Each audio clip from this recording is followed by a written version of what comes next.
What's up everyone? I'm back with another video. This time it's a little bit of a tutorial, a little bit of a how-to. I'm going to be teaching you guys how to install your wastegates onto the wastegate flange once it's loaded up with a spring, because when it's not loaded with a spring, it's very easy to get up on there. But when you start adding springs on there, it's going to start getting a little bit of pressure, and it's going to really get hard to get it to seat to where you can put the clamp on there. So I'm going to show you guys how I did it. It's not a new trick or anything. This is a very old trick, but my buddy Patrick actually, shout out to him. He helped me out and he told me exactly what I needed to do. So this is something that I learned from him, and I'm just going to pass it down to you guys, hopefully to help somebody out. Okay, so this is the setup I use to install my wastegates. It's very, very simple, inexpensive setup. You don't have to go and buy a huge air compressor to get this job done. Something small like this is perfect.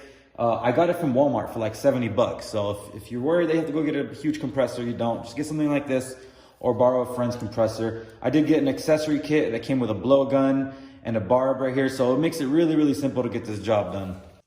All right, so we got the wastegates removed, got the fire rings over here. Don't leave out the fire rings. This is a very critical piece to this install.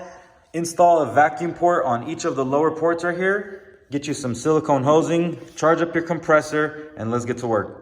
Also, just a quick tip. So I have 12 PSI springs loaded in each of these wastegates. So it's always best to give the amount of pressure as far as your regulator, adjust it to the pressure that you have into the wastegate. So if I have 12 PSI springs in there, then I'm gonna give it about 12 PSI of air. Right now it says it's at 25, but when I hit it with some air, it drops down a little bit halfway. So that's perfect right there to get the job done. Bro, I just realized something. I only had to remove one wastegate to show you guys this video. I don't know why I removed both. All right, so got the wastegate right here, lower port, got the hose attached to it, got my blowgun set up, ready to go. So here's what's gonna happen. As you can see, valve opens when you give it some air. So that's gonna help us seal this fire ring onto the flange. So get your fire ring, set it on there like that, made it up to the flange, and then as I give it air, you're gonna see how it seals onto the flange. Done. That's exactly what you want to see. So I'm gonna get if you don't have nobody helping you out, then get you like a little zip tie if you're using this this blowgun, and then just tighten it to where it's giving it constant air. All right, so I'm gonna go ahead and give the wastegate some pressurized air, seat it onto the flange, and secure it with the clamp. Super, super straightforward. All right, so I'm gonna hold it down with my zip tie.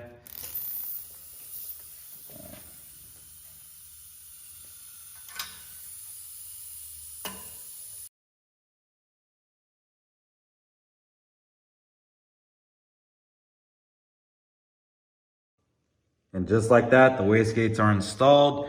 You can readjust the positions later. Sometimes what I even like to do to make it easier to readjust, I'll install the vacuum line situation again with my air compressor, just so it's a little bit easier to rotate. I'll loosen the clamps a little bit, rotate them, very easy to do. Also, you can reverse this install if you're removing the wastegates. I also do the same thing. I hook up the air compressor, I open the valve, and then I undo the clamps this way so the wastegate doesn't come flying out or anything like that. I really hope this video helped somebody out there. If you enjoyed it, drop a like, drop a comment, subscribe, and don't forget guys, if you need any performance parts, I'm your guy. Follow me on Instagram, Mo Supra, or Parts by Mo Supra, and also my website, mosupra.com. Thank you for tuning in, and I'll see you guys on the next video.